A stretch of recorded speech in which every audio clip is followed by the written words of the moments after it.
Alors, en ce qui concerne votre question, je vais commencer par deux secteurs trop importants, à savoir l'enseignement et la santé. Alors, les dispositions qu'on trouve au niveau de ce projet de loi de finances 2020 sont les suivantes. Vous avez la mise en œuvre de la loi cadre relative au système de formation et d'éducation. Cette mise en œuvre va coûter une allocation de 72 à peu près milliards de dirhams, avec la création de 15 000 postes au profit des académies régionales de l'éducation et de formation. Au niveau de la santé, une allocation de 18 milliards de dirhams. Toujours dans le cadre des dispositions générales apportées par ce projet de loi de finances 2020, et en ce qui concerne, bien sûr, les programmes, les principaux programmes, vous avez le RAMED, avec 1,5 milliard de dirhams. Vous avez l'initiative royale, 1 million de cartables, avec 305 millions de dirhams. Taysir, l'aide directe aux femmes veuves, aide aux personnes en situation de handicap, les personnes ayant des besoins spécifiques, des cantines scolaires, etc., etc. Bien sûr, selon toujours les dispositions de ce projet de loi de finances 2020. Une autre disposition qui consiste à allouer un chiffre ou bien un montant égal à 26 milliards de dirhams au soutien du pouvoir d'achat des ménages, qui sera concrétisé par la mise en œuvre des engagements de l'accord du dialogue de 2,7 milliards de dirhams. Toujours dans le cadre de ces dispositions apportées par ce projet de loi de finances, vous avez l'impulsion d'une nouvelle dynamique à l'investissement et soutien de l'entreprise à travers le lancement de la mise en œuvre, selon toujours le projet, des recommandations des 3e assises nationales sur la fiscalité, organisées les 3 et 4 mai 2019, soutien des très petites et moyennes entreprises par le biais de la création d'un fonds doté de 6 milliards sur 3 années destiné aux opérations d'appui des jeunes diplômés, poursuite de l'apurement du crédit de la TVA, le remboursement de la TVA, mais en fait, et à mon avis, le remboursement de la TVA n'est pas une charge pour l'État, parce que la TVA, ce n'est qu'un remboursement de l'argent des entreprises.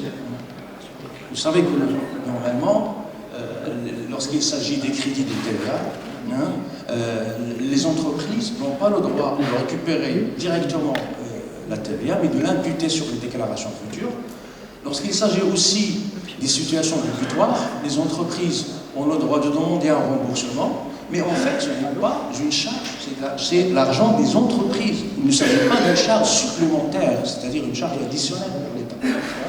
Vous avez aussi la réduction des délais de paiement, notamment relatifs aux établissements privés et publics. Là aussi, c'est très important. C'est un point qu'il faut, bien sûr, prendre avec bien sûr, une grande attention. Pourquoi? Parce que vous savez, bien sûr, les conséquences des retards de paiement des entreprises, surtout des entreprises privées. Toujours dans le cadre des dispositions générales de ce projet de loi de finances 2020, vous avez la réduction progressive du taux marginal de l'IS de 31 à 28%. Nous allons y revenir en détail avec M. Hussein, représentant de la direction des impôts. Il va nous donner le détail de cette réduction de l'IS concernant les entreprises industrielles. Et avec une condition, c'est que leur bénéfice net ne doit pas dépasser 100 millions de dirhams. Actuellement, ces entreprises sont soumises à 31%. Le projet prévoit de revoir à la baisse ce taux en passant de 31 à 28%, mais uniquement pour les entreprises industrielles dont le bénéfice net est supérieur ou égal à 100 millions de dirhams. Aussi, la baisse du taux de cotisation minimale de 0,75% à 0,50%. La cotisation minimale, c'est le minimum qu'il faut payer par l'entreprise, quel que soit le résultat, même s'il s'agit d'une perte. Et d'ailleurs, les assises, l'une des recommandations des assises de la fiscalité, c'est de supprimer cette cotisation minimale. Parce qu'il faut qu'il soit payé, quel que soit le résultat de l'entreprise. Donc, la loi de finances 2019, il a augmenté le taux de 0,5 à 0,75. Le projet de loi de finances 2020 prévoit de revenir à 0,5 au lieu de 0,75, mais 0,75 sera maintenu pour les entreprises qui réalisent un déficit chronique, c'est-à-dire qu'ils sont toujours en rouge depuis 3 à 4 années, donc normalement, pour ces entreprises, le taux de 0,75% sera maintenu. Toujours dans le cadre des dispositions, l'accompagnement de la transformation des associations sportives en société à travers l'exonération totale de l'impôt sur les sociétés pendant les 5 premiers exercices d'exploitation. Vous savez donc, il y a un projet au Maroc pour transformer les clubs et les associations sportives en société. Donc pour les encourager, pour les motiver, bien sûr le projet prévoit une exonération totale pendant les 5 premiers exercices consécutifs. Je continue, toujours dans le cadre des dispositions. Vous avez l'adaptation du dispositif législatif marocain aux normes internationales à travers la convergence des taux réduits de l'impôt sur les sociétés applicables à certains secteurs d'activité, notamment pour les entreprises exportatrices. Les entreprises exportatrices actuellement bénéficient d'une exonération totale pendant les 5 premiers exercices consécutifs et d'une imposition au taux réduit de 20% au-delà de cette période d'exonération. Donc nous allons voir le changement tout à l'heure avec M. Hussein lorsqu'il va traiter les dispositions fiscales, parce que le projet de loi de finances apporte un changement là-dessus. Vous avez la réforme du régime fiscal préférentiel concernant les sociétés ayant le label et le statut Casa Finance City et aux entreprises exerçant des activités dans les zones franches d'exportation. Un changement, nous allons y revenir en détail avec M. Hussein, parce que le taux après la période d'exonération quinquennale a été revu à la hausse en passant de 8,75% à 15%. Toujours dans le cadre de disposition, vous avez cette volonté, toujours je parle des dispositions apportées par le projet, telles qu'elles sont apportées par le projet, sans faire une interprétation personnelle. Donc ce sont les dispositions apportées par le projet de loi de finances 2020. Il s'agit de l'amélioration de la relation de confiance entre les contribuables, avec bien sûr l'institution à titre dérogatoire d'un dispositif de régularisation volontaire de la situation fiscale des contribuables,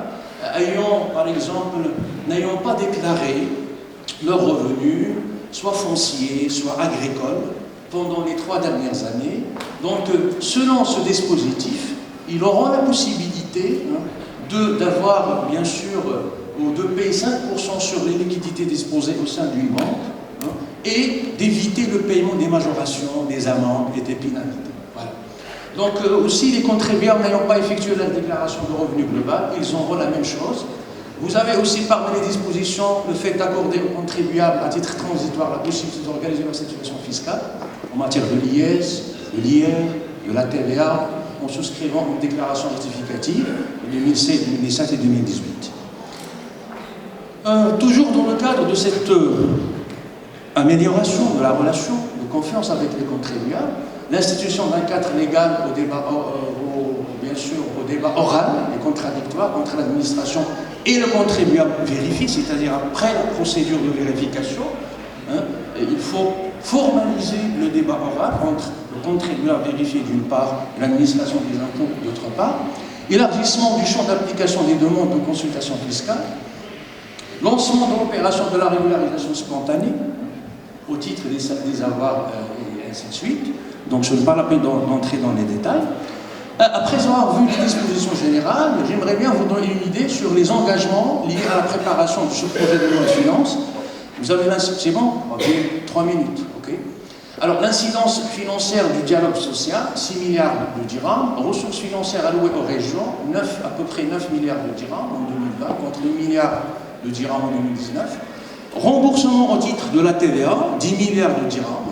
Charge de la compensation, 14 milliards de dirhams, tenant compte des mesures d'accompagnement Donc ce qui va creuser davantage, ce qui va creuser, il a été dit par M. Diouani, ce qui va creuser malheureusement davantage le déficit du Trésor pour atteindre 5% du PIB contre 3% en 2019.